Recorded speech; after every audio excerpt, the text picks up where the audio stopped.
Porque bueno, he escuchado muchísimo que los papás dicen yo quiero ser el mejor amigo de los hijos y eso no puede ser posible. Yo creo que el ser papá es un rol que nosotros escogimos y decidimos emprender en un momento dado y no podemos renunciar a él. Los papás, al igual que los docentes, el policía, son figuras de autoridad. Y con esto no quiero decir que sea autoritarismo lo que vayamos a aplicar al momento de educar a nuestros hijos. Nosotros podemos tener una relación bastante cercana, bastante próxima con los hijos, pero eso no significa que nosotros vamos a pretender que sean nuestros aliados, ¿no? Entonces, ¿por qué no? Bueno, porque creo que hoy día estamos creando a la generación de niños más ansiosa que jamás haya visto. Un papá debe estar claro en su rol y uno de los roles de la figura de autoridad justamente es poder guiar, poder proteger, y eso no lo haces con los amigos, eso te lo proporciona papá y mamá.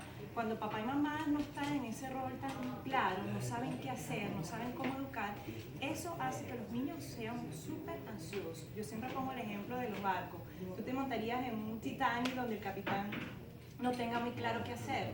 Y cuando está ese rol de policía bueno y policía malo, ejemplo, yo soy quien juega con la niña y nunca la regaña y nunca le dice nada, y la mamá es quien la regaña, quien le forma lío. Entonces yo soy como el amigo y ella es como la mala de la película. La mala, estamos delegando porque entonces, y pasa mucho, o sea, se supone que papá y mamá deben ser lo suficientemente figuras de autoridad para no esperar que venga el otro y te sancione en el caso de que el niño haya cometido alguna falta.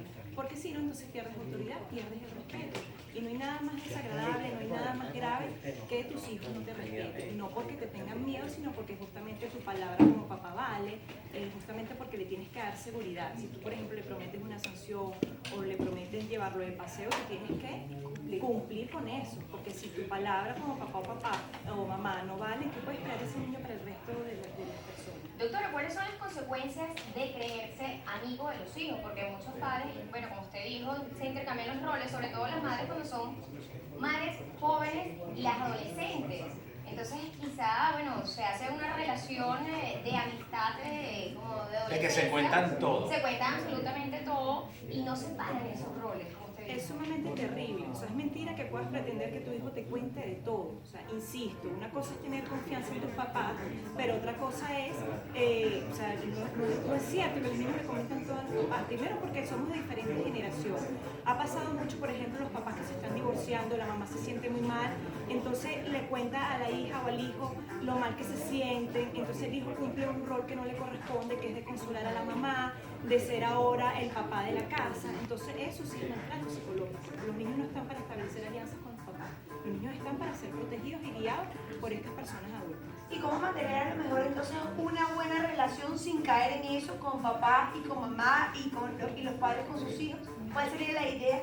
Bueno, en principio, por ejemplo, no ser tan punitivos, poner las normas claras en la casa, entender que si hay una conducta inadecuada en el niño, poder conversarlo, por ejemplo. O sea, que el niño sienta que hay acercamiento. O sea, poner autoridad o tener autoridad no tiene nada que ver, al igual que la disciplina, no tiene por qué divorciarse de los afectos. Cuando hay una separación, cuando hay una niña ya grande que entiende las cosas, y por ejemplo el padre se va de la casa y la niña se ve involucrada en el sentido de que papá, ¿por qué dejaste a mi mamá? Y hace ese tipo de preguntas, ¿cómo se puede sobrellevar eso? Claro, depende de la edad del niño, pero sin duda no hay que decir cosas que son innecesarias.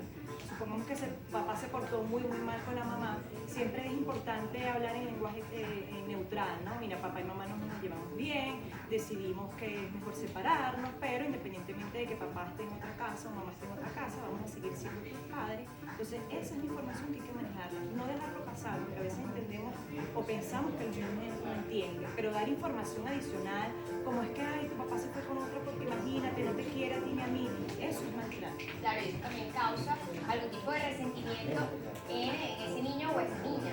Ahora, doctora, en el caso hipotético que ya se haya sobrepasado esa confianza y que no se haya diferenciado quizás esos roles, ¿cómo hacemos cuando nos damos cuenta que el niño o la niña ya no me está haciendo caso? Porque ya realmente no me ve como una figura de autoridad, sino que me ve simplemente como su amigo, no me hace caso, ya empieza quizás bueno, con malas palabras o a tratarme mal. ¿Cómo hacemos en ese caso? Bueno, buscar ayuda lo más pronto posible, porque hay que rescatar la autoridad. Yo siempre creo que tenemos un segundo turno al bate, los papás creen que hacen lo mejor que creen posible, y pues en este caso entender que a veces va a ser muy odioso poner límites a los niños, a todo el mundo, a nadie nos gusta que nos limiten en las cosas, entonces vamos a ser muy odiosos cuando obliguemos al niño a comer, por ejemplo, verdura, porque es necesario e importante, a tomarse la medicación, cosa que no hacen los amigos, ¿verdad? Los amigos más bien te solapan o son cómplices, por eso es que debemos rescatar el rol de papá y mamá y entender que nuestros hijos a veces pueden manipular y decirnos inclusive no te quiero porque tengo que ir al colegio. Entonces,